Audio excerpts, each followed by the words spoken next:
Previously on Grover's Mill. Okay, hang on. So you're saying someone's gone missing and you'd like my help? Then Ryan's gone missing. He got my hair. It's not there anymore. So they think this guy might have some unreleased recording of Orson Welles from War of the Worlds or something, and that it's valuable, and that's why he's gone missing. No, this is my brother. I can't leave him out there wherever he is. He might be tied up. He could be in a basement with no heating. He could be getting a finger chopped off by the Yakuza. No. Yeah, man, like I said, Ronnie's obsessed with the dude. And then he just disappeared, man. Oh, apart from the VM I got. You got a voicemail? We know now that in the early years of the 20th century, this world was being watched closely by intelligences greater than man's.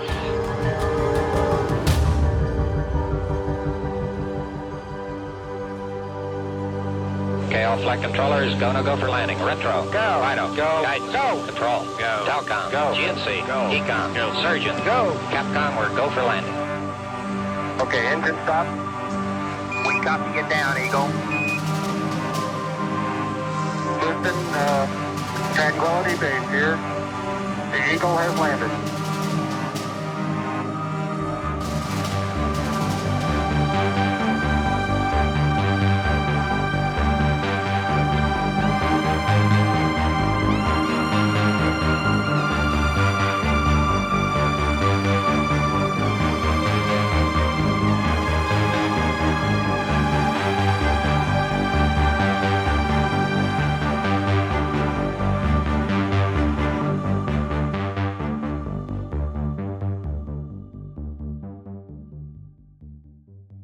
Nancy Dearmore. It's a name everyone in Grover's Mill knows. Nancy's the police captain of this small town. I spoke to her briefly about Rodney and she told me these things happen all the time, that people just drop off, drop out and then reappear. People sometimes have debts, she said, and just can't handle them, so they try to run away, start a new life. She said she wouldn't be surprised if he turned up somewhere like Spain. You never know, she tells me, but I don't think he's dead. There's nothing suspicious about any of this. She tells me I'm wasting my time and that the police have other more important things to investigate. But she also says that if new evidence comes to light, of course they'll look into it further. But for now, there's not much anyone can do, and she tells me I'd be better off trying to help solve a case where the facts are certain. Something in me says she's telling the truth, at least from her point of view. But the information that we've gathered so far just has too many holes in it. Now, you're probably wondering about Rodney's laptop, and we'll get to that. But something else comes up, which I think could be a good lead. Benji says he has some important information for us, so we arranged to meet in the back of the salon. Okay, Benji, I've just confirmed that you're happy for me to record this conversation. Is that correct? Aye, on you go. So, how well do you know Rodney? Well, he works here, gets his hair cut here. I do it for him. We're kind of friends. Both like hairdressing, you know. Right. If you could tell us any extra information you have, we'd be grateful. Yeah. And we can't talk here. Right, but you wanted to meet here. We have to be careful. Benji can handle it out there, but Benji is more gentle in here. Very gentle. Okay, so where can we talk? KFC, the one up the road. Right, okay, can we go now? No, I can't go now. I have a client in 10 minutes. I can meet you on my lunch break. Okay, how's 12:30? We'll see you there at 12:30? Aye. Benji nods. I'm not quite sure if he understood. Brian and I walk outside. This could be a ruse. So what do you think? I'm not sure. I mean, why couldn't he just talk in there? Before you came, he said that Rodney would talk about a special place. I don't know if that was Rodney just dreaming, but it could be something. I mean, I never heard Rodney talk like that. What do you want to do? Should we try Rodney's place one more time and go meet Benji? We drive back and park a few meters away from Rodney's house. It's a quiet day. Not many people around. Brian walks up to the house, and I sit and wait. He gets out the key and opens the front door. We're in. I jump out of the car and join Brian in the hallway. So this is it? It's quite a big house for one man. There are hardwood floors, high ceilings, French doors and large windows.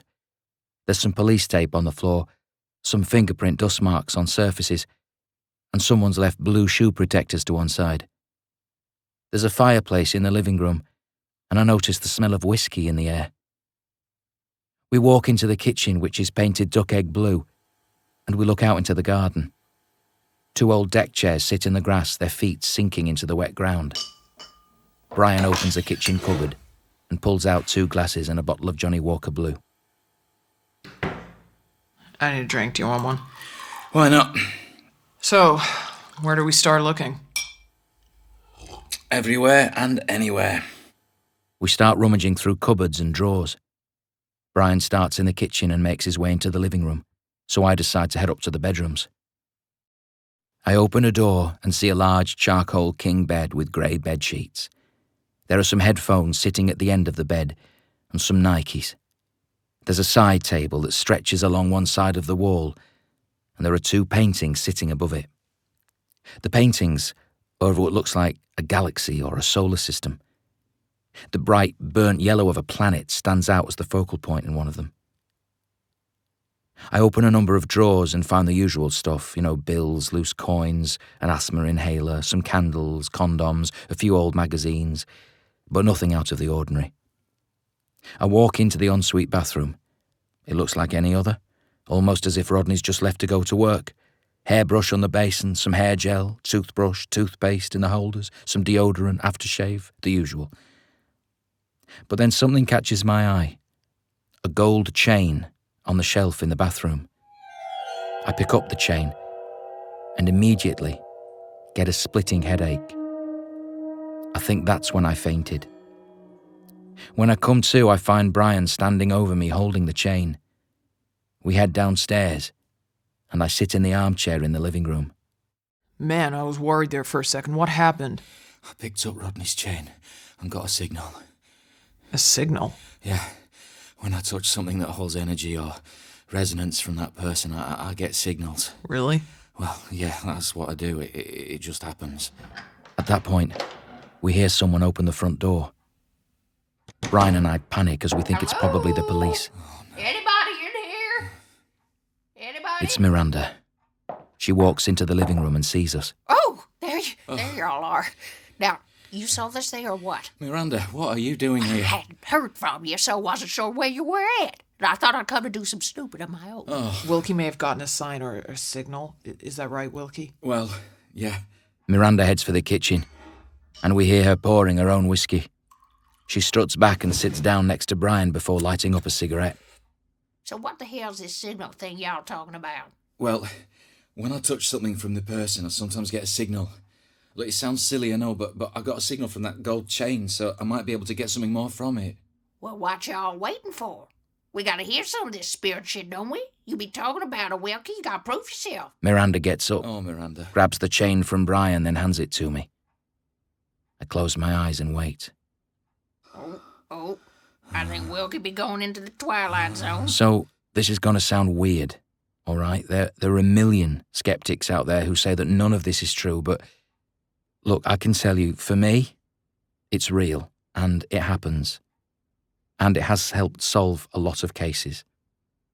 So, I'm sitting there, and I start to get pins and needles. So this, I know, is the beginning. I'm getting something. It's a voice. Is it Rodney? I'm not sure. You be bipolar there, Wilkie? No, it's a voice. I got tablets for that. Let's see. I'm going to ask if it knows anything. Their voice is going to come through my body, so don't be alarmed. Again, I know most of you out there will think this is just some made-up nonsense, but all I can say is it's real. I get a voice that transitions through my body and it speaks to a room. Hi, Brian. Rodney? Or is that you, Wilkie? Sure damn sounds like Rodney. No, it's me. I need to tell you that it's not safe. What's not safe? Rodney, it be Miranda here from down the road. Hey, you know you borrowed my maple syrup just the other week. I was wondering, is it in this house? It's not safe here. You must find the apple orchard. The recording is fake. Don't follow the recording. Follow the apples. Well, looky there, Wilkie. You be sounding like Rodney, but you're shaking like an old ragdoll there. Rodney, where are you? Just tell us. Apple orchard. No, Maple, Rodney. Maple, Orchard. not Apple. Secrets. Government. Going down. Others. There are There's others. some deep shit here. Rodney, just tell me where you are. Rodney? Rodney! It's over. I come out of the trance and I look up. I tell them that I lost the signal. Brian looks at me suspiciously and I think he thinks it was an act. It wasn't. I can't really explain how or why it happens, it just does. So much so, I've been studied at Stanford and Duke universities in controlled environments, and even they don't have an explanation. We all get up to leave, but on the way out, Brian notices something and stops us. Guys, wait a sec. Y'all find my maple syrup?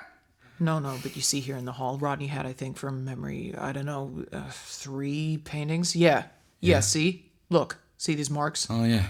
He points us to some marks on the wall, which resemble the outlines of where 3 paintings might have been.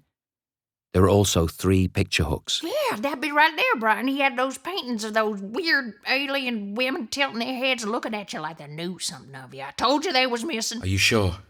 Yeah, that's them. We had them in the family home back in Portland. My grandpa got given them by Orson Welles. Wait, what, your grandfather knew Orson Welles? Yeah. Was that your grandfather in the photo you sent me? Yeah, they knew each other in the 60s, I think. Orson gave Grandpa the paintings as a thank you for something. Wow. Those paintings worth much? Do you know exactly what the paintings were of and who painted them? Not really. All I know is that they were around growing up and Rodney took them when he moved out here. I can try and find out, though. Maybe there's some record somewhere in Rodney's stuff. Right, good idea. In the meantime, we've got to get to KFC. You going to KFC? Yeah? Well, God damn it, Wilkie, I'm coming right there with you. Love me a bucket of those critters right there. So, I am sitting in the car outside KFC. Brown and Miranda have gone in to find Benji, and I told them that I needed a minute. I need to take a deep breath. So to recap, it turns out that the recording that Smart Dog's using is a fake, or made up, apparently. Don't think he'll care about that. We didn't find the laptop, but Rodney signalled me and said something about apples and an orchard. And to top it off, 3 paintings Orson Welles gave Rodney's grandfather, who was in the US Air Force, it seems, have gone missing. Oh, you couldn't make this stuff up in the age of made-up stuff. So I am lost and confused. And the thought crosses my mind that this whole thing might be some huge practical joke. But then, I'm not sure. It's all too real. Real things are happening to me, happening around me. Gotta be authentic, isn't it? And now I'm about to walk into a KFC to talk to Benji again. This is crazy, but hey, I've gotta go with it, right? Anyway, here goes. Right, is it okay if I record everyone just for note-keeping's sake? No objections? Yeah, it's fine. Good. I've got to say, if someone asked me a year ago what I'd be doing now, the last thing I'd say would be in a Grover's Mill KFC trying to find a missing person with you lot. Well, I could say the same. Oh, me too, Wilkie. But this chicken's damn tasty. We're good company. You want some? Oh, you're all right. Miranda hands me some chicken. I turn to Benji, who's slurping on a huge bucket of cola. So, Benji, it's been a big day for us. What's your news? Okay, well, Rodney talked about a place, right, a hideout or something, you know, up there by the Terhune Orchards. He was always saying to me if anything strange happened or if he had a down day, he'd go up there. Right. Terhune Orchards, apples. Wilkie, Rodney said apple orchard, Yeah, remember? but it could be a coincidence, couldn't You it? speak to Rodney? Well, No, Wilkie channeled Rodney today, and Rodney spoke to Wilkie about Yeah. apples. Eh? That sounds strange, but okay, yeah. No, Terhune Orchards, there's something about it there. When he went missing, I thought I'd go down there and look, and I went there and I couldn't find anything. But then I was walking back, I found his hat. You found young Rodney's hat? That red one? Yeah, this one. But then this man pulls up as I'm leaving and asks me who I am. I tell him I'm just picking apples, but I have no apples on me, and he says, you don't have no apples on you, and I say, no, I ate them. Did he do anything else? He asked me my name, and I say it's Bruce Wayne, because that's not my name. And this guy looks all serious at me. did he threaten you in any way? Well, he had weird eyebrows, like. Very Caterpillar-esque. Scary, but not life-threatening. Right. He was in a dark blue car and he had on, a suit, I guess. But in any case, I got in my car and I drove off. Did he follow you? No, but he came in for a cut. What? A haircut? He came in for a haircut? Aye, he wanted a step haircut. I haven't done one of those for years, but I did it nice and even like. And he says nothing the whole time and then he leaves me a tip and that was it. Weird. Well, you want to hold that hand and see if we get to speed Rodney again? No, Miranda, not yet. Look, I can only handle these things once a day. Well, I'm goddamn near gonna try hand that over, Benjo. Miranda picks up the red hat and puts it on. Rodney, you hear me, Rodney? So we here eating chicken and onion rings. We need you back, Rodney. Tell you what, if you just come back here now, talk to me now, I'll cook you some of that nice pasta you like. What's that? You saying I have beautiful titties? Miranda. Oh, thank you, Rodney. I have to agree. Oh, With that, we all have a little chuckle and head on our way. Brian and I head back to the hotel and decide to have a coffee in the bar. So, is this the strangest case you've ever worked on? well, it's certainly the most confusing. Do you think we're getting somewhere? Well, I think we're getting closer, yes. There's just so many moving parts. Are there any suggestions on where we might start? Well, we should try and find the paintings if we can. Yeah, it might be worth going back to talk to Smart Dog. Just then, out of nowhere, Benji appears standing next to our table. You think you're going to find Rodney? Benji, what are you doing here? So are you? We hope so, yeah. Did anyone ever talk to you about some paintings of Rodney's or some photos or something? Listen, I didn't want to tell you this in front of Miranda. She's not exactly running on all thrusters, that one. But it seems to me like when an individual like Rodney's so private, well, he has things he wants kept private, you know what I mean? Benji, do you want to sit down? I heard from some of the boys down the station, pals of mine. Well, they're saying there was some kind of weird folk hanging around Rodney's house after he went missing. And then they heard the case was just kept as a missing persons, just like that. Yeah. Little too quick for my liking, eh? Seems to me like the close ages of a cover-up of some sort. I'm not saying anything bad has happened to Rodney. All I'm saying is that Rodney was always into the different side of life. Do you know what I mean? And he wanted it kept private. But I don't know nothing about no paintings. Okay, anything else you can find out? Let us know. Look, Rodney and I used to get into conversations about morphic resonance and different dimensions. Wow. I'm not saying I take psilocybin or anything like that, but I do believe in genetic memory. It's okay, you don't need to go into detail. No, exactly. You know, there's a story about mice from one generation given a smell of oranges and then an electric shock. Then generations later, when the great-great-grand mice of that first generation are born, they put the smell of oranges in the air, and those mice, which are 2-3 generations apart, still get anxious and react like they've been shocked. So all I'm saying is that I think everything can be infinite, and we cannot just assume this is our only reality. Okay, right. Well, I'm a forensic psychic, so I tend to agree, Benji, if only other people could see that. Remember what I said, boys? Take care now, you hear? Bye, Benji. Back in my room, getting ready for bed, I remember a case from back in 2012, the Funderburg case. All this reminds me of that somehow. Little Maury Funderburg. The whole town thought he got lost down a sewer, and the whole time, he never existed.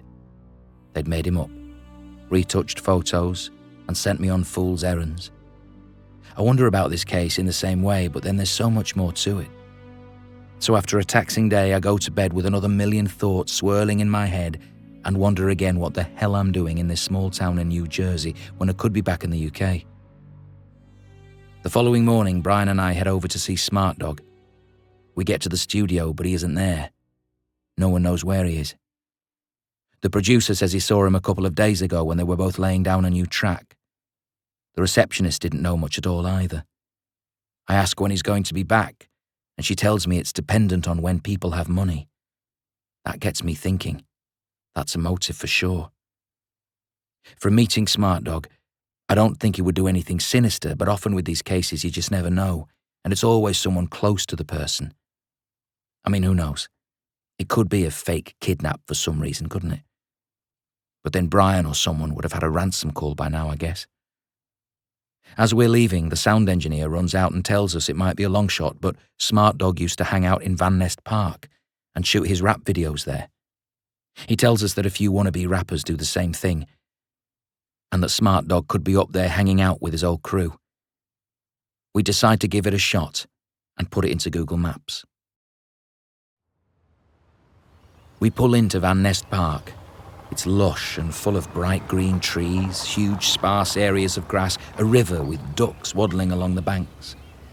We see a few people walking around, kids and their parents chasing each other, some people under a tree having a picnic. Kind of the last place you'd expect to be the setting of a rap video. I don't think there'd be anywhere here, right? Worth a look, I reckon. We get out of the car and decide to head away from the open lawns and into the more bushy areas. We pass a kids' playground with artificial green slippery slides and a sandpit and some nature signage. And before we know it, we're in some deep foliage. It's pretty quiet and no one seems to be around. We walk along the river in the hope of finding some kind of meeting place. I'm struggling to see where rappers would hang out. After about 10 minutes, we decide to head back. I just can't see why kids would want to hang out here, you know? Something catches Brian's eye and he changes direction, walking faster down a different track. You see something? Brian is standing in front of a monument of some type. It's a dark green metal plaque, about my height, and it says something about a Martian landing site and Orson Welles. Are you getting anything? Any readings? No, this is what I call a flat zone.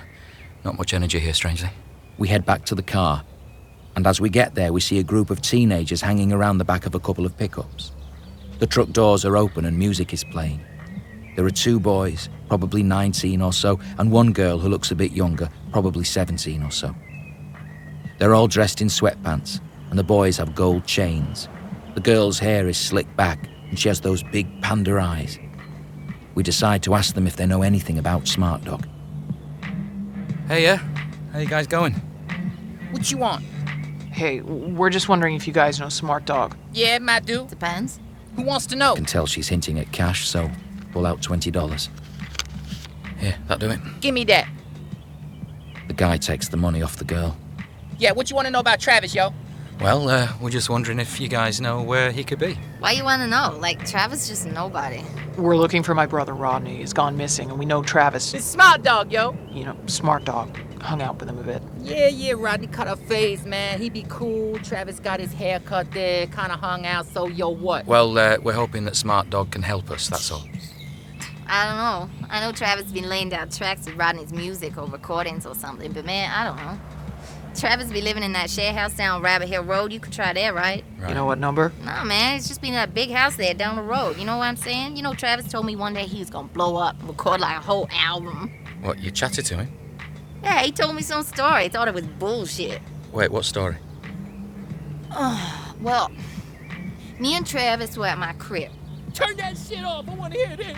Just chilling, you know? And Travis says he's got a way to make a heap of money, and he has this guy that gasses him up like. So anyways, me and Rodney went up to Wimbridge to get something to eat. We stayed there maybe 20 minutes, and then we headed back to mine. We was passing by this big old road, and Travis says he has a key to some place and asked if I want to check it out. So I'm like, okay, as long as we don't stay too long. So we like head to this place, and Travis has a key, and we like walk in, and it's a pretty big place. We just chill and drink some expensive looking whiskey and stuff. But then, you know, we're not supposed to be there. Then lights go on. Then we hear something open the door, and I'm freaking out, and Travis grabs me, and we head upstairs. So we're upstairs, and I can just hear voices, like, and we hear drawers opening and people chatting like they're looking for something. So it felt like forever, but then they start coming upstairs. So Travis and I hide in the closet, you know, like in the movies. Seriously, movie shit. At this point, the two lads are chuckling and making fun of the girl's story. Shut up, yo, this is true. You know it's true. Right. Oh, so anyway, I'm in there, and I am worried Travis might touch me up. Like, try it on. Like, I was worried he might, like, try to kick it with me. Okay. But he didn't. So we're looking at the gaps in this closet, and two men with masks, like, looking for something, and they find a laptop there and take it and walk out. A laptop? What the fuck? That's it. Me and Travis didn't get the fuck out of there, and Travis says not to tell anyone. Like, who am I gonna tell anyway? I'm no snitch. Anyways, on the way out, we see these paintings in the hallway, and Travis says that the owner says he can have them and they be worth coin. Know what I'm saying? Painting? This house, it didn't happen to be over in Jared Court, Man, did it? I can't remember that. It was dark, yo, but those paintings, they were heavy. Yeah, the paintings. Can you remember what the paintings were of? Yeah, they be a fucked up looking alien bitches tilting their heads. Kind of creepy if you ask me. We thank them and head straight over to find Smart Dog. For the first time, I think we might be closing in on this whole thing. Christ, can you believe that? What if Travis did something to Rodney to get the paintings? This is crazy. Well, he said Rodney gave them to him. It just doesn't make sense. Rodney was generous, but those paintings were his favorite. We drive for about 20 minutes until we reach what we think is the share house. It's just an ordinary-looking white 2-story house. When we get out of the car, we can hear rap music. Hear that? Yeah, this has to be the place. Well, if it ain't Starsky and Hutch. Hi, Travis. Look, sorry to disturb you at home, but Brian and I wondered if we could ask you a few more questions. What, do you have to? We'd like to. What, am I in trouble? No. You chaping this again? Yeah. Okay, come on in. He lets us in, and we sit in the living room. He leaves the music on, so we try our best to talk over it. I retell the story we just heard and ask about the paintings. Travis says the story's true, and he does indeed have the paintings. He takes us to his room and pulls them out from under his bed. The images are incredible, beautiful yet haunting. Fair-skinned, alien-looking creatures, clearly female, with long, thin necks, tiny chins, large black doll's eyes, flat, featureless noses, small holes for ears, and large, bald heads. The way they tilt their heads and look at you, as if they're trying to tell you something, is intimate and hypnotic. So, okay, let me get this straight. You're saying Rodney said you could have these to sell to fund your music. Is that right? Yeah, man, totally real talk, man. So, okay, can you see how it might look a little weird?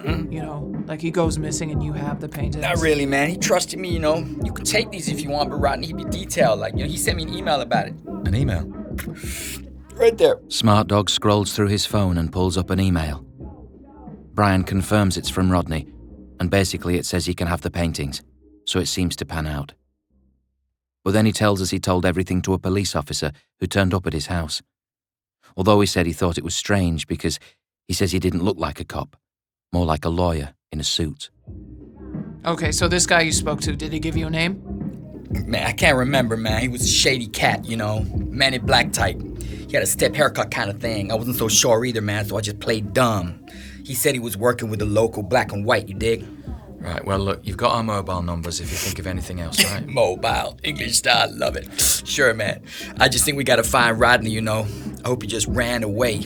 But if not, I hope we find him and the shadiness gets justice, know what I'm saying? I think we'll find him. Don't worry. Brian and I leave Travis and head back to the hotel. On the way, I decide to give Nancy Dearmore a call. She pretty much toes the party line, says that there's nothing strange about the case and these people usually turn up. But she does say there was a note in the file about a call he had received. The caller further advised us that Rodney had in his possession some photographs and that he had on occasion told friends and acquaintances that these photographs could potentially be some kind of groundbreaking news. Prior to finishing the phone interview, the caller further stated that Rodney had taken out life insurance and told everyone that if he ever went missing, that it wouldn't be an accident. Right, and did you believe that? Can you tell me what the photos were? Look, we get situations like this all the time. False callers, false missing persons. So no, we looked into it, but no one confirmed any of it. And as for the photographs, no one knows. Did they ever call again? No. Oh, yeah, there's only one more record of that on the 25th, where the same alleged caller, tells us to look into the Turrian orchards. And did you chase that up? Did you trace his mobile phone? Look, we put a trace on it, yes. And the last known place we got a signal from was... Yeah? Oh. Okay. What? Look, so it's saying here it beeps out somewhere near Shipstalking Woods between two towers there, but they're about 10 miles apart, so that the area is very large. Shipstalking Woods. Got you. I quickly Google Shippertalken Woods and get a wave of excitement. Shippertalken Woods is only about a mile from Terhune Orchards. Next time on Grover's Mill. What y'all bitches want, man? You look like 5-0 to me. We just want to talk to MacB, that's all. We're not the police. Man, that's exactly what the police say.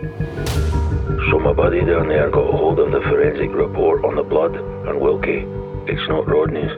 It ain't human, and it ain't animal either. Deal was simple, man. He don't do class 1, know what I'm saying? But I'll get him the blues and the greens. What goes up must come down, you know. We know Rodney's last signal was around here, but those woods would take us weeks to search. Let's take Sherlock down to the edge and see if anything happens.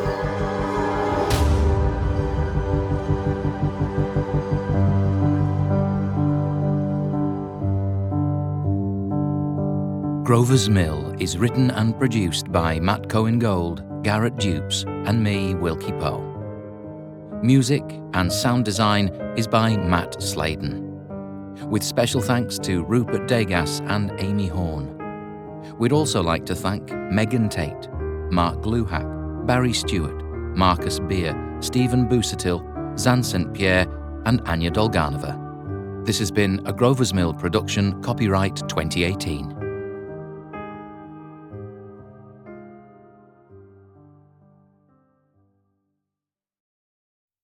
Grover's Mill is a fictional podcast that is shared with you as a satire and parody. It depicts entirely fictitious situations that are products of the writer's imaginations. The podcast references familiar places and events, and whilst we have also used some real-life personalities, the characteristics, qualities, and actions that we've applied to those people are not intended to be real. We also do not suggest any association with or sponsorship by any person or entity. All other names, characters, and incidents portrayed in this production are fictitious. No identification with actual persons living or deceased, places, buildings, and products is intended or should be inferred. For further information on Grover's Mill and its use in satire, parody, and fiction, please read the disclaimer on our website, groversmillpodcast.com.